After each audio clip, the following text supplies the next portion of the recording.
So, Judges, chapter 14.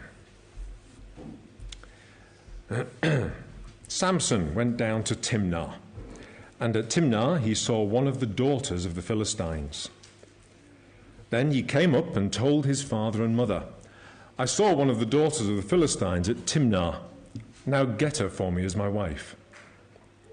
But his father and mother said to him, "Is there not a woman among the daughters of your relatives, or among all our people, that you must go to take a wife from the uncircumcised Philistines?" But Samson said to his father, "Get her for me, for she is right in my eyes." His father and mother did not know that it was from the Lord, for he was seeking an opportunity against the Philistines. At that time, the Philistines ruled over Israel. Then Samson went down with his father and mother to Timnah, and they came to the vineyards of Timnah. And behold, a young lion came toward him, roaring.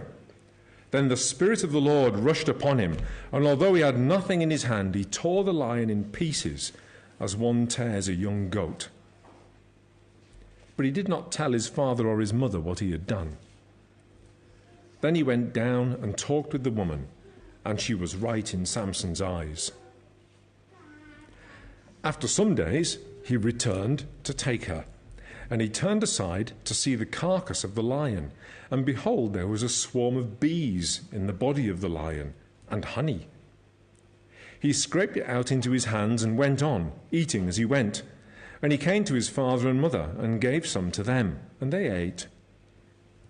But he did not tell them that he had scraped the honey from the carcass of the lion. His father went down to the woman, and Samson prepared a feast there, for so the young men used to do. As soon as the people saw him, they brought 30 companions to be with him. And Samson said to them, "Let me now put a riddle to you. If you can tell me what it is within the 7 days of the feast, and find it out, then I will give you 30 linen garments and 30 changes of clothes.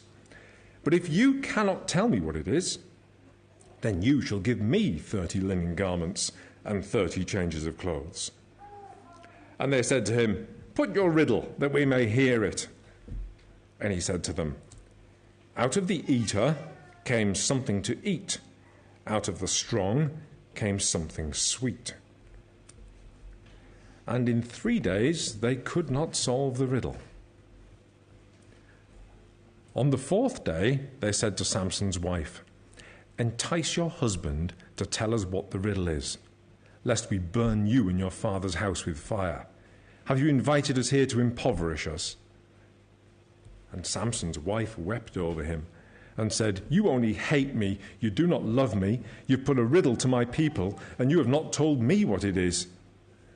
And he said to her, "Behold, I have not told my father nor my mother, and shall I tell you?" She wept before him the 7 days that their feast lasted, and on the 7th day he told her, because she pressed him hard. Then she told the riddle to her people. And the men of the city said to him on the 7th day before the sun went down, "What is sweeter than honey? What is stronger than a lion?" And he said to them, "If you had not ploughed with my heifer, you would not have found out my riddle."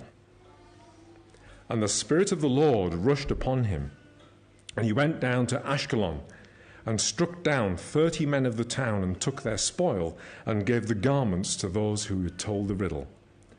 In hot anger, he went back to his father's house. And Samson's wife was given to his companion, who had been his best man. And we'll read of the escalation.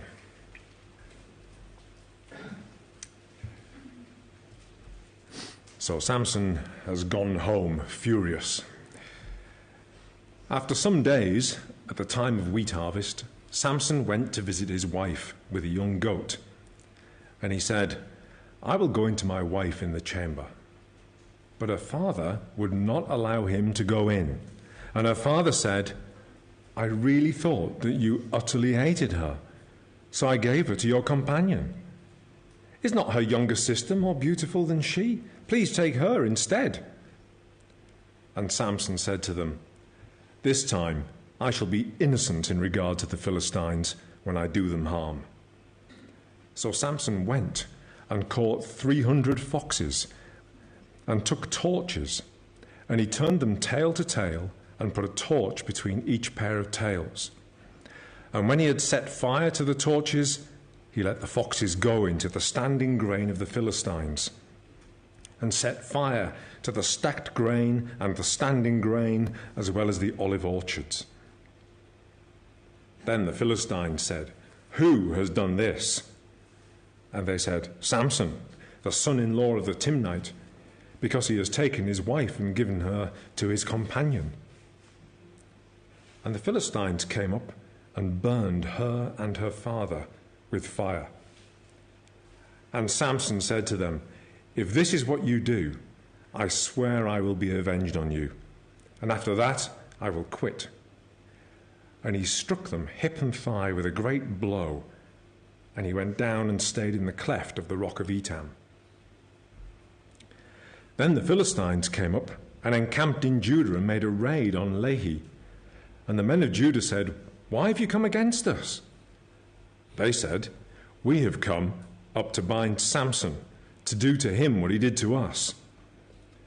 Then 3,000 men of Judah went down to the cleft of the rock of Etam and said to Samson, "Do you not know that the Philistines are rulers over us?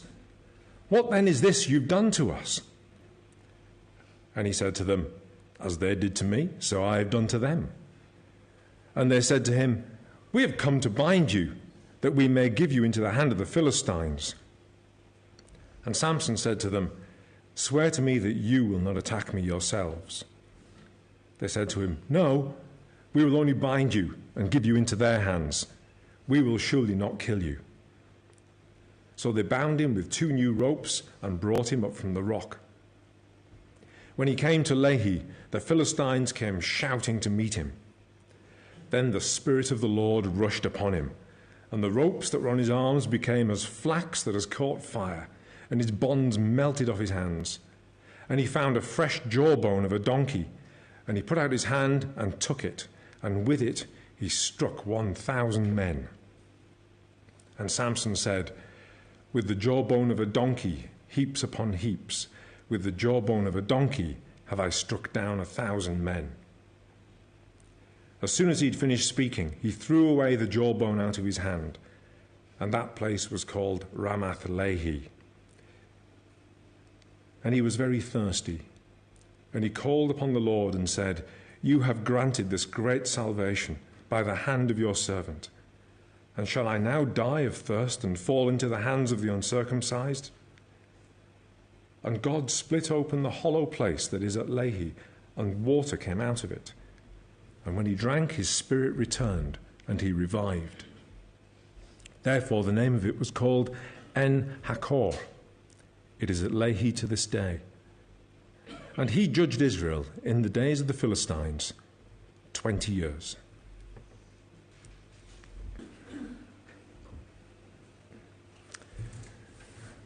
So, Judges 14, let's start there. Now, the last time we looked at Samson, the last of the 12 judges in the book of Judges, was mid-May, and we saw there, just as a quick recap, a remarkable foreshadowing in the birth of this early saviour figure, Samson. You might remember he was promised to a childless couple by the angel of the Lord, and they were specifically told he would begin to save Israel. Mum, whose name we don't know, Samson's mum, was put under a specific code of instructions called the Nazirite vow. And she couldn't eat or drink anything from the vine. She wasn't allowed any strong drinks. She could eat nothing unclean. And her baby boy's hair was not to be cut, ever. And the reason she had to do that while she was pregnant with him was because she was told that he was going to be Nazirite from the womb to his death. And so the only way he could be Nazirite in the womb was if she was Nazirite while she bore him and carried him. His whole life, essentially, from beginning to end, was going to be totally consecrated to God. And in all of this, there was perhaps a real hope for the people of God, if they thought about it. Is this one going to be the promised one, all the way from the Garden of Eden? Is this the one we've been waiting for all these generations? Is this son the one?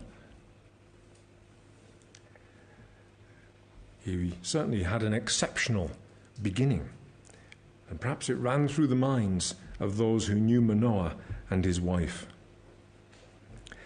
The last thing I mentioned was that the angel of the Lord, of course, is Jesus Christ. And there are many strong clues that this is the same angel of the Lord who appeared to Joshua, who appeared to Gideon earlier in this book. And it's a pre-incarnate visitation of Jesus. Strange thought, though, isn't it? Here he was, announcing the future of a baby not yet even conceived, who would be a saviour.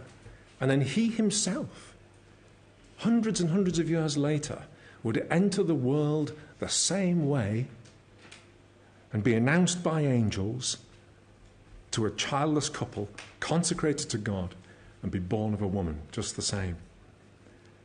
The Lord Jesus had an insight into the conception, pregnancy, and birth of Samson that surpassed everyone's, because he was going to do it the same.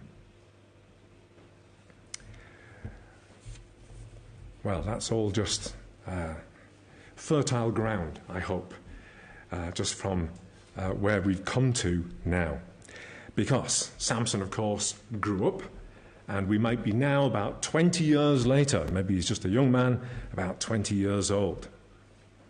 And although we're told at the end of chapter 13 that he was blessed by the Lord, and the Spirit of the Lord began to stir in him, Samson quickly leaves us disappointed, doesn't he?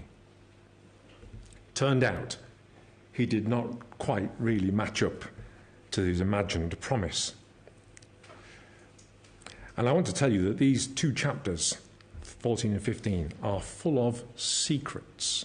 This is just something you can kind of consider as you're going along. They are full of moments where people, and even God himself, are either telling or not telling their secrets. And the popularity, I think, of these passages is because we have the God's eye view into the story. God has made it that way so that we can see that this is not just chaos and mayhem happening, but actually there is order and purpose in it all. It's a very messy account, and yet God has granted that we see it, as it were, from above, and we can look down into it. We know what the secrets are. We know who's keeping them. We know who's revealing them. It's all told to us. Okay, so just keep your eye on that. Samson, he grieves us straight away from verse 1, doesn't he? He saw one of the daughters of the Philistines, and there she was, very beautiful, and he fell in love. And being completely impulsive and living in what was by then a very permissive society, he decided immediately to do something about it. Now, just so you know, marriages with unbelieving foreigners was prohibited for Israelites. Breaking God's covenant. And Samson's impolite demand for this woman to be his wife went completely in the face of the traditional way of arranged marriages that couples would have done for their children. Normally it was organized by the parents. And to our surprise, in verse 2 and even verse 4, perhaps you've read that thinking to yourself, oh, Samson appears to be a bit of a rude hothead, to be quite honest. He's used to getting what he wants and he just demands it. Well, yes, you might be right. Samson was unfortunately soaked in the spirit of his times, wasn't he? The cultural climate of his day. Get her for me, for she is right in my eyes. And where have we heard that before? Ever since chapter 2, basically, all the way through Judges. There's some reference like that. She's right in my eyes. Now, Samson's parents, to their credit, I suppose, are distraught. They can't believe he's going to step outside of the covenant people of God. But more than that, their precious, God-given, promised, set-apart son, who seemed to be destined for great things, what is he doing? He's now breaking covenant with God to make a marriage covenant with the daughter of the Philistines.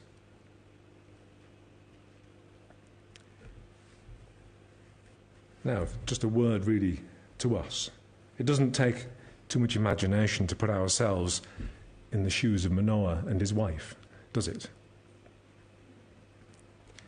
I know there are parents here in this congregation who have felt what Samson's parents probably felt at that time.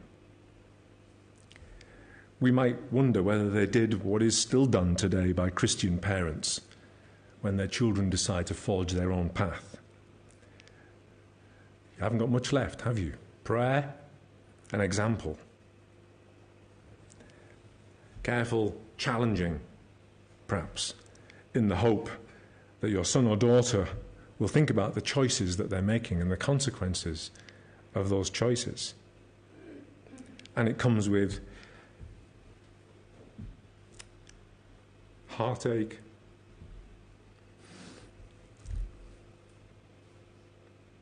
and some soul-searching, but prayer is very powerful. And it's not easy. It's not easy at all.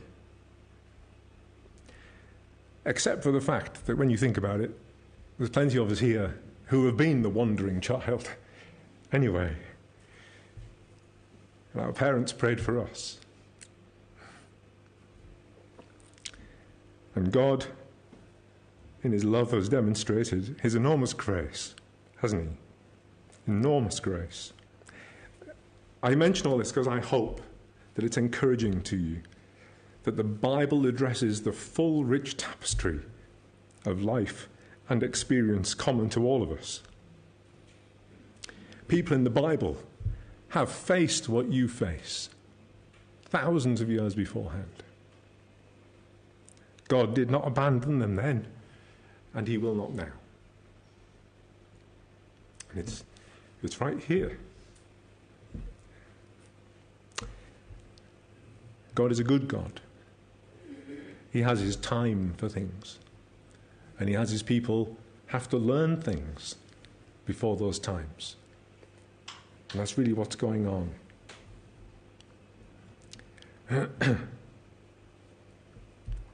Well, it's not long after that that 2 visits to Timnah are made, 2 more visits. And the first is to get his parents, that's Samson, his parents to meet her, his wife-to-be, and her parents. But notably, there's this memorable moment, isn't there? It's all the kind of stuff taught in Sunday school and that kind of thing. Samson on the way, but obviously somewhat separate from his parents, either he's slightly ahead or he's slightly tailing behind them, is attacked by a young lion, which he rips apart with his bare hands like it was nothing more than a young goat, as the Spirit of the Lord rushed upon him. And he tells no one about it. And the second journey is in verse 8, and he goes to claim his bride and organise the wedding feast. However, on walking that route again, he notices that the lion carcass is now hosting a swarm of honeybees.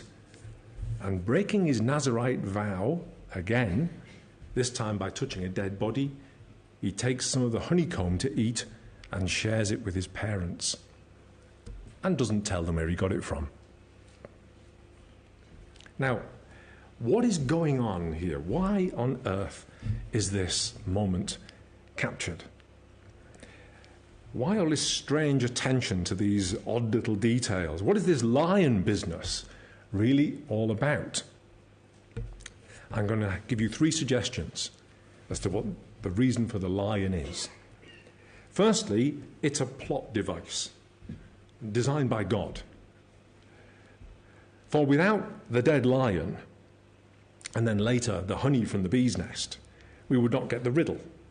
And without the riddle, you wouldn't get those first stages of antagonism and outrage that Samson commits against the Philistines, opening the divide between them and the Israelites.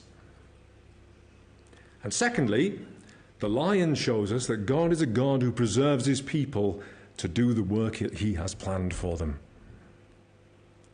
In any ordinary circumstance, an unarmed man against an attacking lion becomes lunch. And the lion walks away licking his chops. But that's not the case when the Spirit of the Lord rushes upon you. Samson is capable of a superhuman feat so that he could continue his mission. God wanted him alive. Thirdly, I'm going to suggest that the lion is like a picture of the Philistine rule over Israel. It is savage and powerful, and people are awed and seduced by its strength, and at the same time too scared of it to do anything to resist it. And that's what the Israelites were like before the Philistines. Samson, however, in his role as the judge of Israel, when filled with the Spirit of the Lord, rips that lion apart. No weapons. And not only this, but in just a few days, the savagery of the lion has been replaced with the sweetness of honey.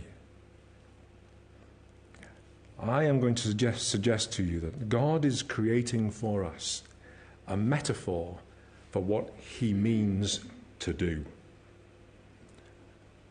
The Philistine lion is going to be ripped apart, and God is going to re-establish the sweetness of communion with his people. The saving of Israel from their total assimilation into the culture and gods of the Philistines is going to have to be drastic and violent. Samson, you will have noticed, has not been raised up as a wise, good leader who will be trusted and admired and inspire loyalty and have troops following him. He has been raised up to be a wedge and a wrecking ball. And I thank Alan for that phrase. Seems so perfect. Remarkably to us,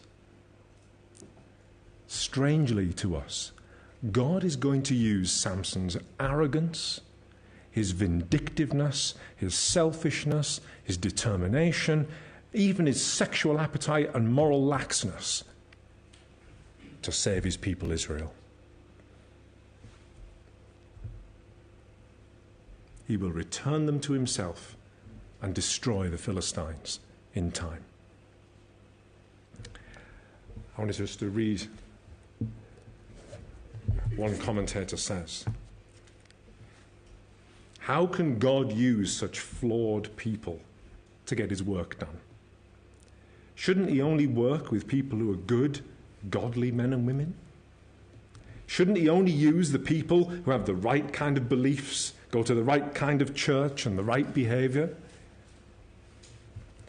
The problem with this thinking is that it puts God in a small box. It would mean he is limited by humans and is only allowed to work when people are being good and making godly choices.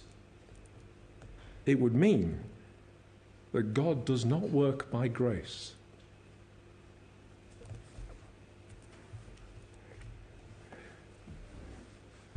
It's a baffling thought, isn't it? God's going to use Samson. Now, I missed out verse 4 because this is key. God was seeking an opportunity against the Philistines. You can see it there. His father and mother did not know that it was from the Lord, for he was seeking an opportunity against the Philistines. God's design to save his people Israel is to bring about a massive confrontation between them and their overlords. And Samson's sinful behavior brings about a feud that spirals up and up and up as the conflict grows and grows to a point where God can kind of pry these two nations apart. In the same way that Samson ripped the lion open, God is going to rip his people out of the Philistines. He will have his beloved people back under his care. And taking that honeycomb out of the lion seems like a fitting, appropriate picture of that divine intent. God is a covenant God. He remains totally committed to his unconditional promises. He promised centuries before that he would love them and give them an inheritance, and that he would never break his commitment to doing so. So he keeps that promise in spite of the sin of the nation, and even through the sin of the nation. Extraordinary. And so that is what is happening. Samson sets his riddle, and it begins.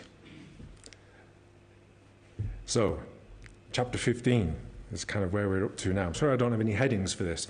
There's just the two chapters of the two parts of the sermon, really. And in terms of illustration, I don't think it needs any. It's a colourful story all on its own. Chapter 15 is where the escalation really, really happens. The Spirit of the Lord rushed on him for the second time. Samson killed 30 men from Ashkelon, took their clothes, and paid off his riddle debt. But that, of course, has not gone unnoticed or without cost. When he goes to Timnah again to consummate his marriage with his new wife, he finds out that while his rage has been settling down, she has now become his ex-wife and has married the best man. The insult for Samson is just too great to bear. And in verse 3, Samson feels his rage building up all over again. Samson said to them, "This time I shall be innocent in regard to the Philistines when I do them harm." There's some serious intent going on there, isn't there? He is very angry. The Philistines are really going to pay, and his retribution is on a scale nobody was ready for at all. Now, I have to say, I guess, at this point, that the Bible is not recommending that rage and retribution are the way to go when you want to solve your problems and deal with your anger issues. Samson is not a figure that we should be trying to emulate. But his life points us to note how God deals with his people, even difficult people. Samson is mentioned in Hebrews 11, verse 32. And if you go there, I get there before me, you'll know that there's a list in Hebrews 11 of all the great names and worthies. In verse 32, the writer to the Hebrews says, "What more shall I say? For time would fail me to tell of Gideon, Barak, Samson, Jephthah, of David and Samuel and the prophets." And Samson's there, listed. There are, in fact, a whole load of flawed characters just there, aren't there? Listed amongst the heroes of faith. God is not limited by our weaknesses and our limitations. In verses 33 and 34 it says, "Through faith they were made strong out of weakness." In lots of ways, Samson's character was his weakness. But he was made strong by God. Samson was the instrument in God's hands. And our focus should be on what God is bringing about through the instrument, through the tool of Samson. Anyway, in the account, famously, it is the wheat harvest, and Samson famously ties pairs of foxes together with a burning torch between their tails. Of course, they run in every direction, absolutely panicked out of their minds, and set fire to absolutely everything. The harvest, the uncut wheat, the olive orchards are just turned to ashes. A very spectacular way to ruin an economy, I think. And when the Philistines work out who it was and why they did it, we really see their true colours. It's possible to get this far and not think that the Philistines seem to be all that bad. But they take the father and this girl that Samson wanted to marry and burn them alive.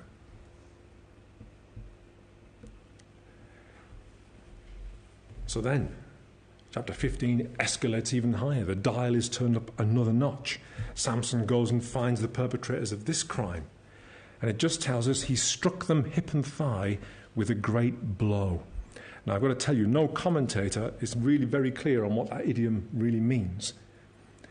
But whatever it was, it sounds like it either left a lot of men dead or disabled with broken legs and hips.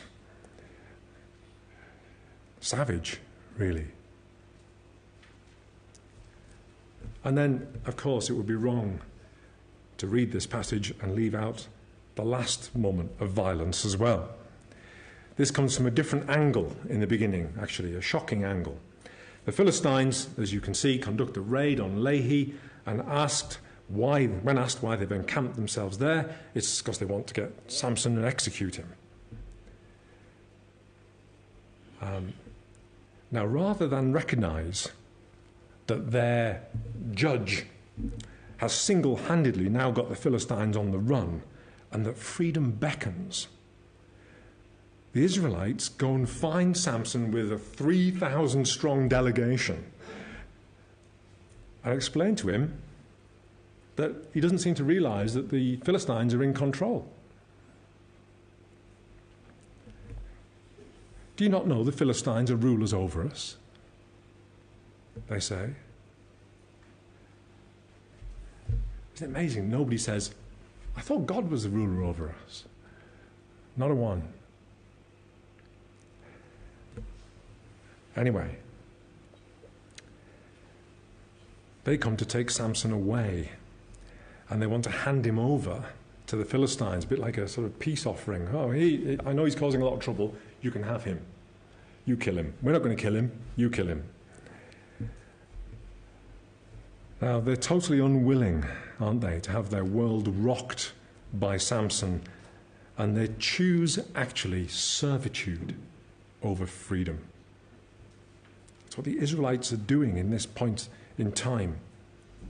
Sinfulness runs hand in hand with blindness. They just can't see it.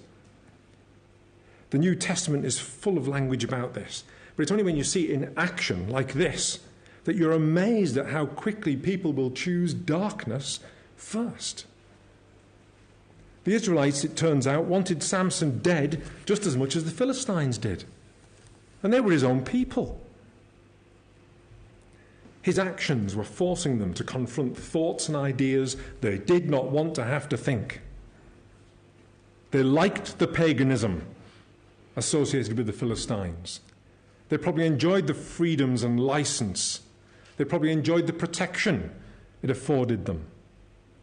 Samson, it turned out, was ruining everything. But of course, if Samson was being empowered by the Spirit of the Lord, then really it was God who was ruining everything. This is their thinking. But of course, the truth is God was ruining everything, precisely because it was so ruinous to the Israelites to stay where they were. God wanted them divorced from the Philistines. Samson starts with a marriage. Get her for me, she's right in my eyes. And God says, I don't even want my people even with you. So the 3,000 Israelites take him and hand him over. But rather than see him torn limb from limb, the Spirit of the Lord rushes upon him again. And using the jawbone of that donkey, he wreaks just absolute carnage. Slaughters 1,000 of them. Ramath Lehi means jawbone hill. Says a lot, doesn't it? It's bloodthirsty, I know. I'll come to that shortly. When the chapter closes, it seems that this fight Samson has been in is exhausting work, and he is so thirsty he feels he's about to die. And this is the first time we read of Samson explicitly seeking the help of the Lord. God had just been helping him anyway. The man who would begin to save Israel is still only human, and he recognizes that he himself now needs saving by one higher than he has, who really gave him the victory. And God miraculously opens a spring, seemingly out of a split rock, just catching an echo of the ancient Israelites out in the desert. And it refreshes and revives Samson. The caller who had called out had nowhere else to turn and had reached the end of himself and turned to God in desperation, and found that God is merciful and kind and would meet his deepest need.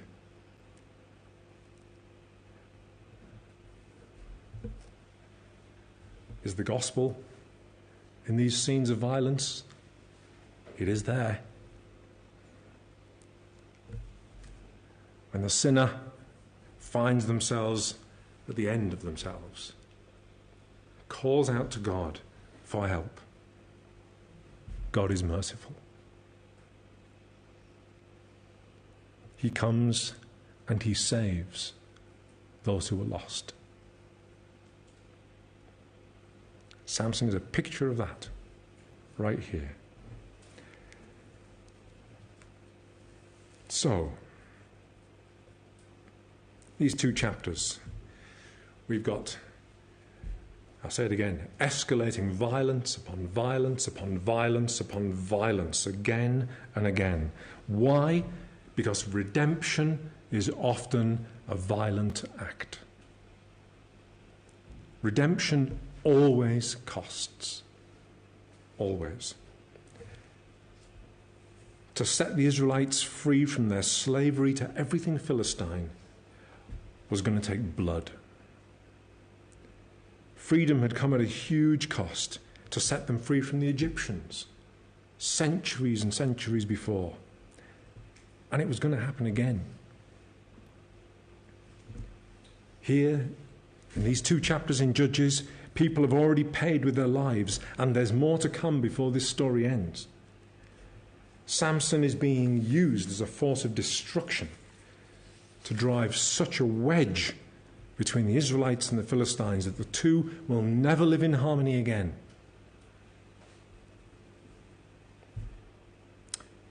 Now, if you've been thinking about what I'm saying, you're probably already ahead of me.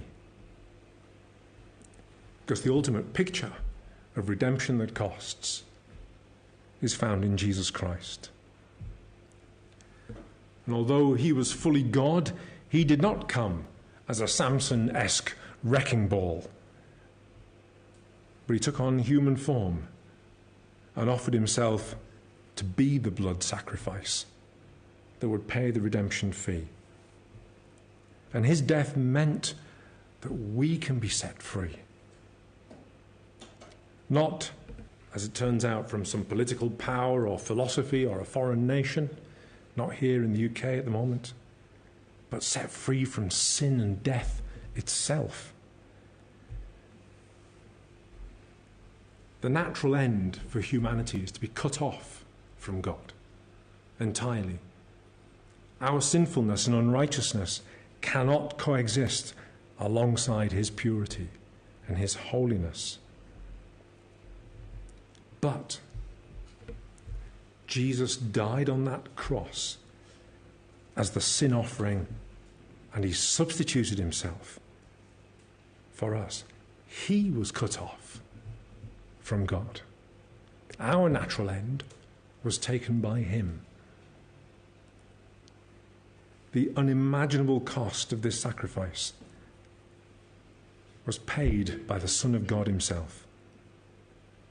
And in doing that, he then did what no hero before or since could do.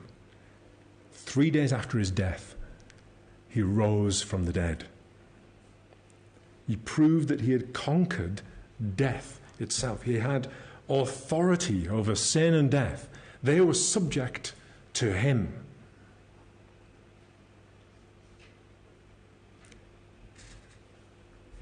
I have to tell you, if you're not a believer here this morning, repenting of your sin, saying sorry to God and turning round to go the other way, believing that Jesus did that for you personally, is what it takes to become a Christian.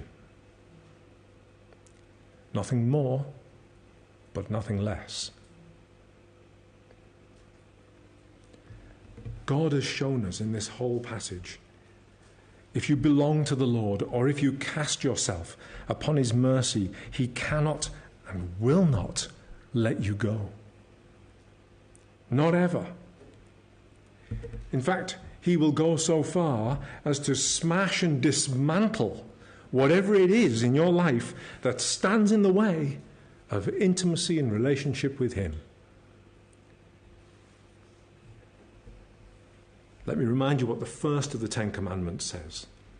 You shall have no other gods before me. There should be nothing between you and me, says God. God, we see here, is fierce and passionate and jealous about the love he has for his people. He does not have a mild, easygoing, blows hot and cold kind of love at all. It is a fire that burns. He loves you, believe it or not, the same way he loved his own son. If you're his child, he loves you as he loves Jesus Christ. And he calls you into his family to be his own.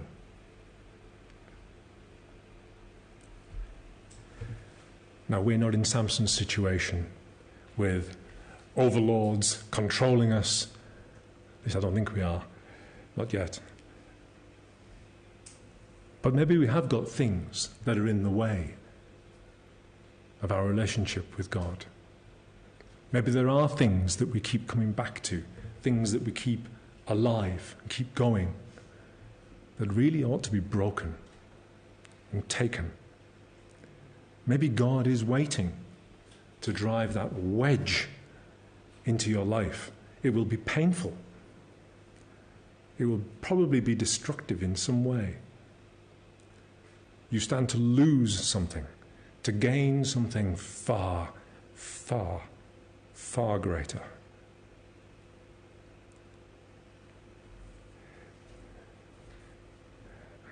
I've learned a lot from reading through these 2 chapters.